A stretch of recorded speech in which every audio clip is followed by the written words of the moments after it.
Hello and welcome back to Sleepo Hobbies. Recently I've been working on this model for my Lumineth Realm Lords army, and I wanted to do a quick tutorial on how I'm doing the gem effects on these big armor panels. To start this tutorial, I'm going to show you guys what paints I'm using. I'm going to start with Duncan Rhodes Royal Cloak for the base color of the gem. This will be kind of the darkest portion. I'm then going to use some Sword Hilt Burgundy to show areas where a small amount of light has passed through the gem, and also use this to begin kind of our highlight region. I'm then going to mix in a little bit of Army Painter's Wicked Pink. The purpose of this is to kind of get the brightest area on the gem that's not a highlight. This is where light has passed through the gem and has kind of taken on this purplish color. Finally, we'll use some bold titanium white from Proacryl to paint on our brightest highlights.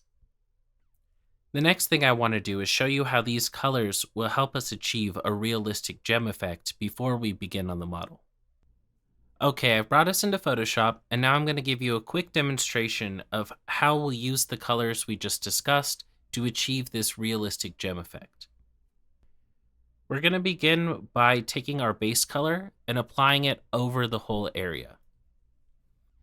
After we've applied our base coat, we're going to go in with our second color, Sword Hilt Burgundy, and carefully layer in a highlight that looks like this. The purpose here is to hit the bottom of the gem while leaving a small gap of the original color, and then to go slightly up the side so that we can achieve the effect of light coming in from this direction.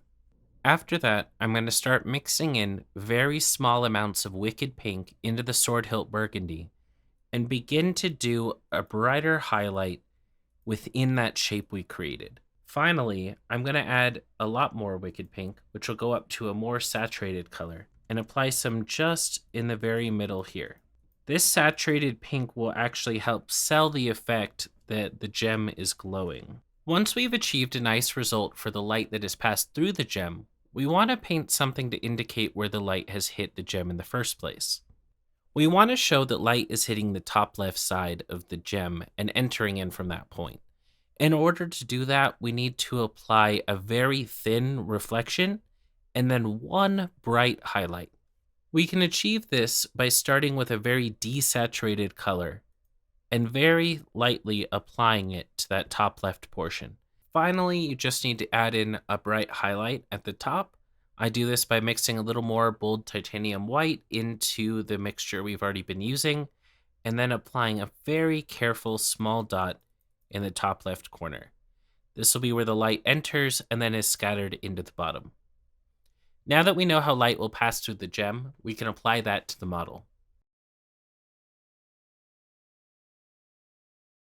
At this point, I've already base coated the model.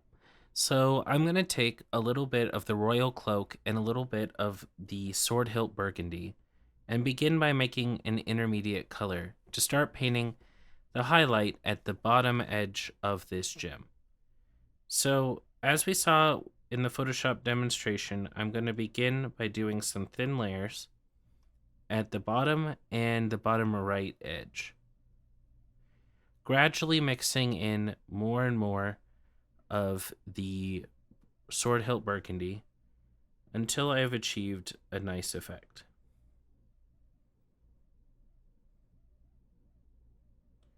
With this first layer, don't be scared to cover up a good area on the gem. You'll want to leave yourself plenty of room to work with as you build up your highlights. These colors are really similar, so you only need a couple layers before you can move on to the pure Sword Hilt Burgundy.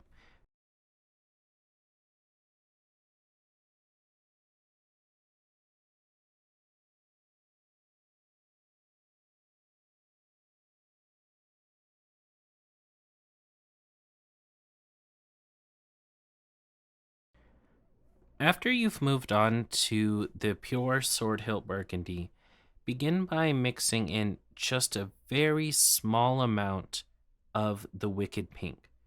When you're mixing this on your wet palette, try to mix it with the burgundy until you notice a very subtle shift. We're going to do this in small layers and gradually build it up.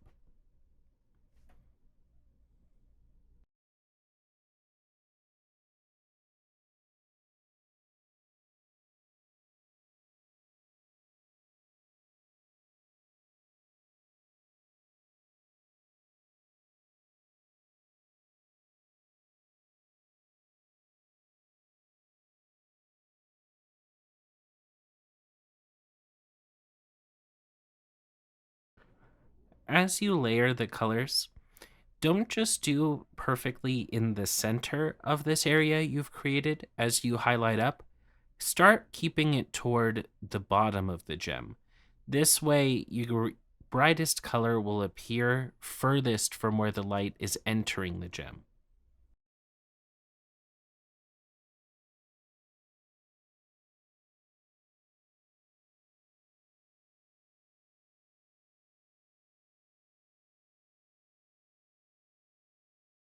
I also want to point out that we're not going to move to the pure wicked pink. We would lose too much of that dark color that we want.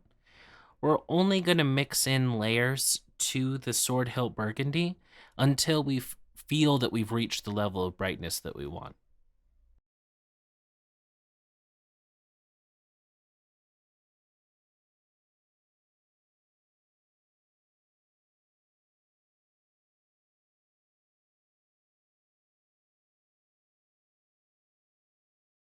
I think I'm going to go for about one more highlight. I'm going to make this one very small and a little bit brighter than the rest. I'm just going to just stipple it into the bottom corner of that highlight. And I think that has achieved the effect we want. Now, really, all we have to do is paint that highlight that's actually naturally occurring from the lamp.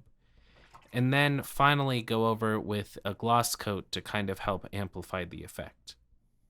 Now I want to show you what I'm going to do here on the wet palette, and that's to achieve that really thin highlight that I showed you in Photoshop. I'm going to take some of the Sword Hilt Burgundy, put it here in the palette, and then add in a bit of titanium white until I get a color just a little bit more like this. And then I'm going to take some water and turn it into more of a glaze consistency. The wet palette really helps with this.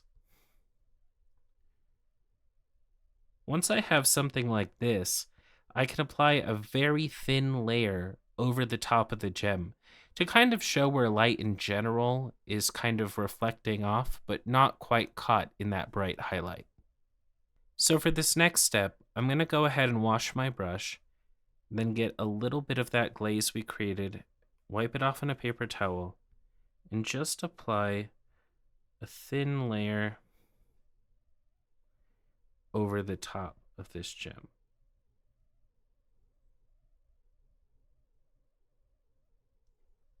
Now this might not show up perfectly on camera, but that's kind of the point. We want this to be very subtle so it's not to overshadow the work we did, but to just add a little bit more realism to the gem. The final step will be to paint the bright highlight.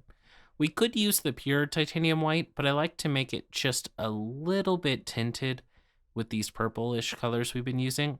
That just makes it a little bit more cohesive in my mind. For this, I like to turn the model over and kind of position myself so I'm looking right where that highlight would be happening, where the light would be hitting through the gem. So ultimately, we want the gem to look like the light has taken a very specific path through its material. So I'm going to paint the reflection here opposite to where we painted the light that's scattered in the bottom.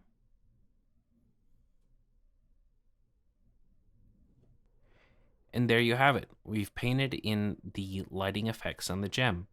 The final step will be to just add a glossy top coat to help sell the effect. For miniatures of this size, I like to use acrylic paint, but I'm a big fan of this Alclad 2 Lacquer Aqua Gloss when painting gloss effects. I think it just gives the best result, and I've been using it for quite a few years.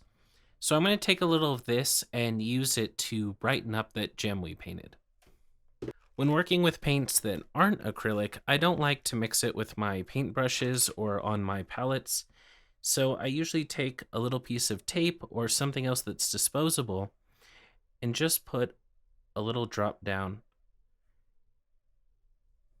And to use a brush that I don't normally use for painting, I'm just going to take a little of that and carefully apply it over our gem.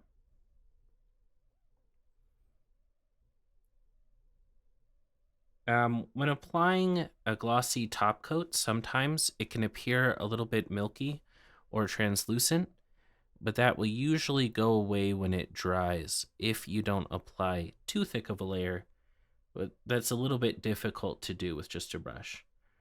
Also, make sure to get rid of any bubbles. Now that we've gone and applied the glossy top coat, you can see that the gem is finished, matching the first one, and we've achieved a really nice result. Thank you for sticking around for this tutorial. If you enjoyed it, please give this video a like, and I'll see you soon.